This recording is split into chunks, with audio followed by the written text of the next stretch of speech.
The Leonhardt. This is another gambit I love so much. In fact, one of my top 10 favorite gambits for blitz. This should be my 8th favorite one in no particular order. And this works against the Scandinavian defense. After d5, you just take. Most of your opponents are going to take back on d5. That's when you play knight c3, attacking that queen. Now the top played move, as you can see in the Lichess database, is queen a5. This is what most people play in over the board games. The Leonhardt Gambit is where you sacrifice your pawn on b4. But before I play pawn to b4, let me just show you the main line. What people do in classical chess or in tournaments. In this position, it is advisable to play d4, even though I respect knight f3 first, and there's a reason. Just enticing black to play bishop g4, pinning my knight. If that happens, my idea is to start chasing that light squared bishop, God willing. For example, h3, they play bishop h5, I go g4, after bishop g6, I go pawn to d4 followed by knight e5. This is where you can also try the move pawn to b4. Point is, if queen takes, now you have rook b1 and there's nothing that is going to stop you from capturing on b7, since the light squared bishop is out of the pawn chain.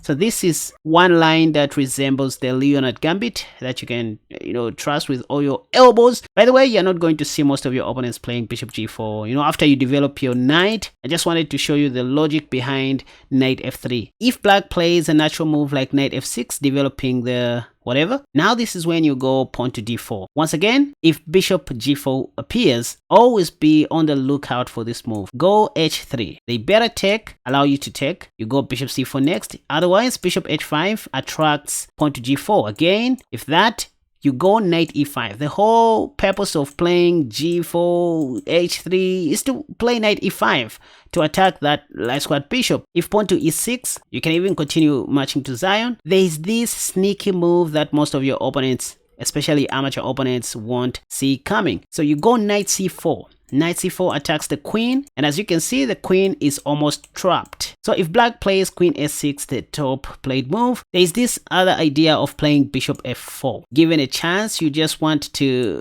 play knight d6 check and win the queen. Like that. Bingo! So that can happen, possibly in blitz. If black works up and plays queen c6, a more logical move, which attacks your rook. Well, the best you can do here is to play rook g1 up onto f3. So you're preparing to go bishop g2 next. Anyway, bishop b4 will still come, just pinning your knight to the king and also paving the way for the king. Now, in this position, while there are so many things that you can do, such as queen d2, bishop d2, up onto a3 right away, I want you to remember this move. And this is why we played rook g1. So you go rook g3. You'd rather take back on c3 with your rook if bishop takes c3 happens. Anyway, just wanted to show you how grandmasters play in real tournaments. But when it comes to blitz, you want to try the Leonhardt Gambit after queen a5 instead of playing knight f3, hoping to see bishop g4. I want you guys to give this a try. Pawn to b4 immediately. Point is, if queen takes, yes, you can go rook b1 if you are well prepared. But the idea of this move is to go knight b5. You want to take on c7 and win the rook. So most people here, if I turn on the Lichess database, you can see they play queen a5 in an effort to defend what? Their c7 pawn. Now this is when you play bishop c4. So most of your opponents again are not going to be comfortable with this move. I mean, bishop c4, the knight on b5. I mean, what is it doing? So they are going to play again the top played move, pawn to c6. You can see with your own nose. Sorry. You can see with your own eyes. This is what most of your opponents are going to do. But whenever you see that, just know the game is almost over. You are almost winning due to bishop takes f7. Point is, if king takes, now you simply go queen h5 check. What if they play pawn to g6? Well, here's the idea. Pap, you go knight d6 check and win that queen. So these are just some tricks to know in the Scandinavian defense. Specifically, this is called the Leonhardt Gambit, and you're supposed to know this trap. You're quite alright. A lot of questions might arise in this position after you play queen h5. What if black plays king f6? Well, you have bishop b2 check. So you just want to create an opportunity to give an open check with your knight so that you can win black's queen. For example, if they play king e6 in this position, you have knight d4 check and you're going to win that queen. Once again, if they play pawn to e5, first you take on e5 with your bishop, not your queen. There's a reason to that. Perhaps you just want to have this once again, knight c7 check, remember? This time, if black plays king d7, you have a mate in one with queen e8, checkmate. Similarly, if they play king e7, again you have queen e8, checkmate. So these are just simple traps that are found in the Leonhardt Gambit, but not too fast. You know, after e4, d5, pawn takes, queen takes, and knight c3, not every time you're going to see your opponents going queen a5. Sometimes they play queen d8, queen back to d8, but just like I showed you at first, I love starting with my 2 knights first against the Scandinavian. And there's a reason. Again, I'm just kind of inviting the move bishop g4 in this position so that I can go bishop c4 now. Pap. And in this position, if black plays something like knight f6, I love sacrificing my queen like this. Because if black takes, that leads to a checkmate in one. Let me know if you have seen these things before. And hey, don't just watch. That's not encouraging at all. To keep this channel alive, you can simply share this video, hit the like button, and subscribe if you haven't already. And if you have nothing to say, just type "Thank you, Kaspa" in the comment section down below. Lastly, if you want to go through my study PGNs, such as the one I'm using in this study, you can visit my Patreon page. The link is in the comment section down below. After queen d8, again I said just go knight f3. Once again, it's not every time you're going to see bishop g4. In fact, in this position, black plays knight f6. Now again, you will never go wrong to play pawn to d4. Before playing e6, black likes playing bishop f5. Another secret: after playing d4, you always want to look out for knight e5. You'll never go wrong with this move. If they play knight c6, you can play bishop b5 or just mess up their pawn structure right away. But bishop b5 carries more weight in this position, which kind of forces them to undevelop the bishop. Then you go knight takes. After queen takes, you have d5, s6, dc, queen takes, king takes, ab, cb, rook b8, and knight takes. You have a clear passed pawn and a lead in development. Rook e1 will be played, bishop e3, etc. So once again, pawn to d4 goes together with knight e5. Whenever you have a chance, play knight e5. This time, if black plays knight d7, you have all these super tricks like queen f3, which targets the b7 pawn, not just attacking the last square bishop. Enough of the talking. Now let's get to action. I want to challenge a random opponent on leeches and eat them. You know what I mean? Girl or boy, I will eat. And I don't care what you think. I'm talking about hammering, like real beating in chess. Time to beat someone's brother. Let's go. The Scandinavian. You know what?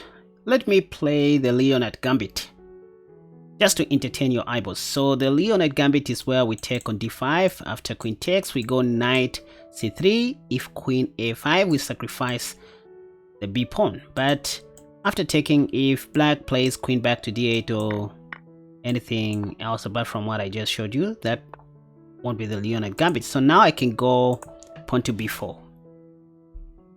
That's just a pawn sack. Not to worry about it. Called the Leonhardt Gambit. The idea is not to go rook b1, even though that's the main line. I just want to take on c7 with my knight, give a check, win the rook, period.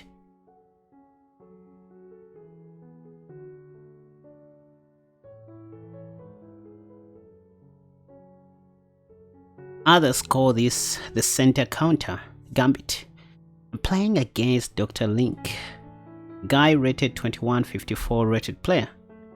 What most people like doing here is to put their queen on a5, which is questionable. After that, I'll play something like bishop c4.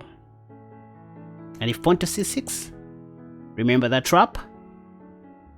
Black is going to lose their queen very quickly, or right in the opening stage. This is a good sign. I mean, the fact that my opponent has taken long to make a move, it means they don't really know this gambit. They don't know how to play this. Can now play bishop f4.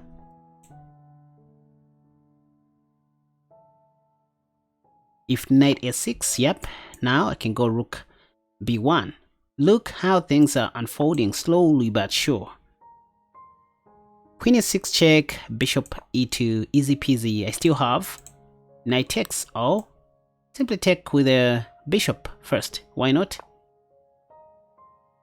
Okay, now this is a very questionable move. First, if I want... Oh, wait a second. I'm not going to win some material here, so I need to humble my nerves. Thought I was going to win a free pawn or something like that. Still have pawn to d5 anyways. One secret with gambits is just to continue attacking whenever you have a chance. See how black is struggling to develop their kingside pieces? Here I can just take, why not? And then I'll castle shot. Take with the queen. Yes. So I'm way ahead in development and I have nothing to worry about. Queen takes, I think this is just too much. I mean, maybe the best black could have done was to play, I don't know, maybe pawn to e6, you know, just developing their pieces in castle short. As some grandmasters like saying, to take is a mistake. You don't really need, you know, to be eating everything that you see on the board, on the plate. So now knight e5 is a very big question to my opponent. I want to play bishop c4 for those of you who don't know. And then do that little trick. And you know what? Black's queen is almost trapped in this position. I mean, if I play rook a1, where is this going to go? Only move. Oh, okay. They can still play queen d5. Okay, thought so.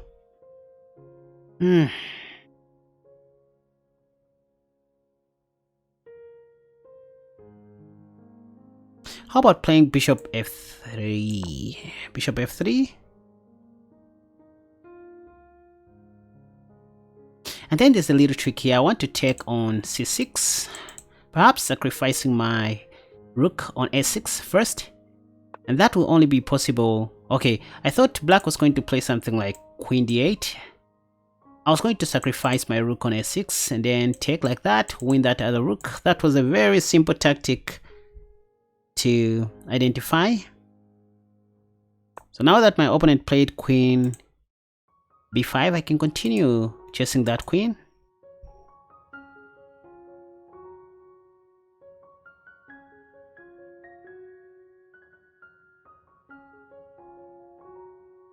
This Dr. Link guy is playing so badly, I'm sorry to say. I mean, why moving the same piece many times in the opening stage?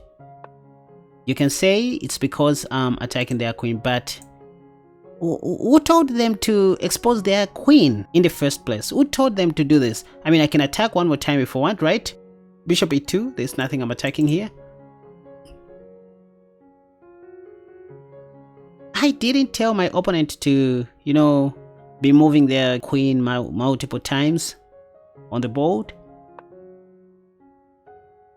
But let me just take, because I have knight takes. To the best of my knowledge, this is just a free pawn. Or let me do a little trick here. I can checkmate my opponent. Let me show you how I'm going to checkmate my opponent from here. Don't call me a wizard. I have queen f3, bishop d2, queen takes f7 check, and queen d7 checkmate. So this queen f3 creates an impression as if I'm eyeing the c6 pawn, but that's not the idea. I just want to attack the queen. I guess black is going to do something like bishop d7. If this, I also have moves like rook fb1 or rook ab1.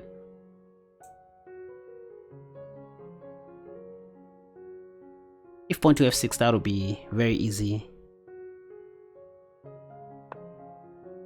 See what I said? Now, bishop d2.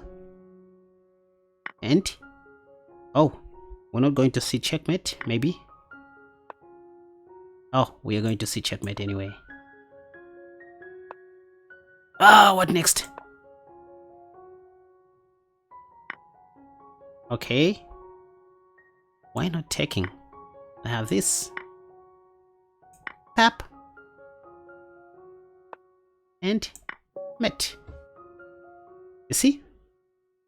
I'm not the one who told my opponent to expose their queen very early in the opening stage. I mean, that's how you're supposed to play the Scandinavian, but I think my opponent didn't respond well, you know, against my Leonhardt Gambit, which is a lesson that you guys must learn. Never underestimate the power of the Leonhardt Gambit. Now, go and check out 3 of my new courses on my website KaspaChess.com that I highly recommend you get right now. The newly updated Semi-Slav defense against d4, the Knight c6 Nimzowitsch defense, and the mighty e5 Paris defense, which is my best selling course till this date. Chess is a school on its own, and you will just need to show some efforts to unlock some secrets that content creators don't show on YouTube. And that's how you support this channel, by the way.